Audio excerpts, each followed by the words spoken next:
All right, Congressman Jim Jordan is the chairman of the Judiciary Committee, which is going to hold hearings very soon on these activist judges, and he joins us now. So in 2 months, sir, Trump's had 15 lower court injunctions. Yeah. 2 months.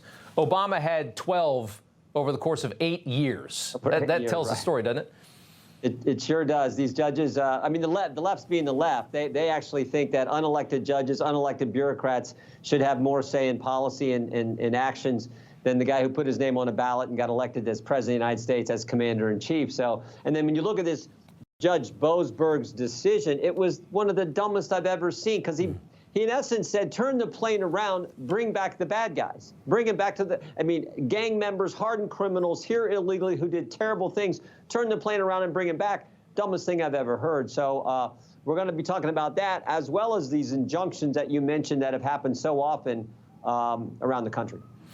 Darrell Issa has a bill to block district judges from issuing these nationwide injunctions. Why should some partisan judge, probably in a very partisan area, be able to stop something from happening all across the country, be able to prevent the president from doing the work to the entire country? I think that makes sense. It's amazing to me that that is the way it works.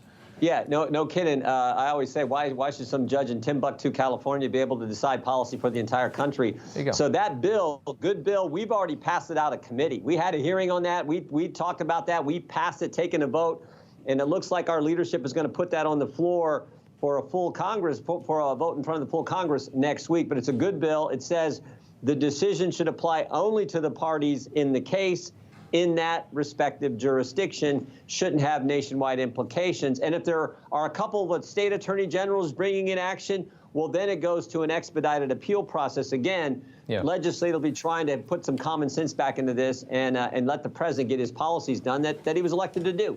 I mean, you're head of the Judiciary Committee. I mean, it's in your opinion, because there's conservatives like Andrew McCarthy we talked about last week that say that the president is not on solid legal ground in this decision that they've made.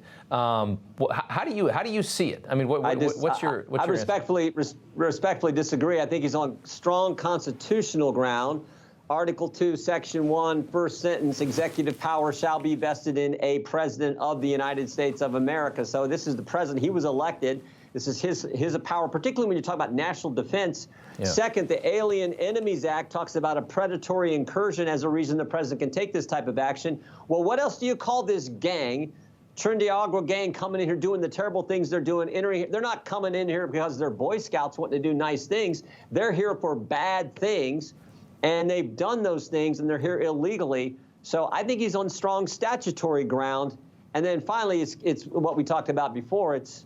This decision is stupid. And then when you couple the fact that this Judge Boasberg, has a history which looks like it's been politically targeted against President Trump, specifically what he did with on the FISA court relative to the whole Trump-Russia collusion baloney, I think you put all that together and you can begin to make the case this judge looks like he's operating in an entirely political fashion, which you're not supposed to do when you sit on the bench. It seemed to me a little screwy when we found out that he was basically a tourist for I think the Trump court proceedings in Washington. He went in, even though that wasn't his jurisdiction, he went in just to watch the president go through this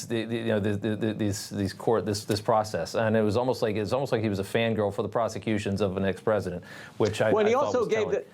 Yeah, also, Rob, that is important. But he also gave the slap on the wrist. He was part of giving the slap on the wrist to Kevin Kleinsmith, the guy who altered a document that was taken to the FISA court and was used to get the warrants to spy on President Trump's campaign. Right. I mean, come on. Yeah, exactly. You know, everybody's reporting the same stories, the same spin. You turn the channel, it's always the same. But not us. We're different. We report the real news. No spin, just the facts. Turn to us, and you won't turn back. Tune in to Rob Schmitt Tonight on Newsmax.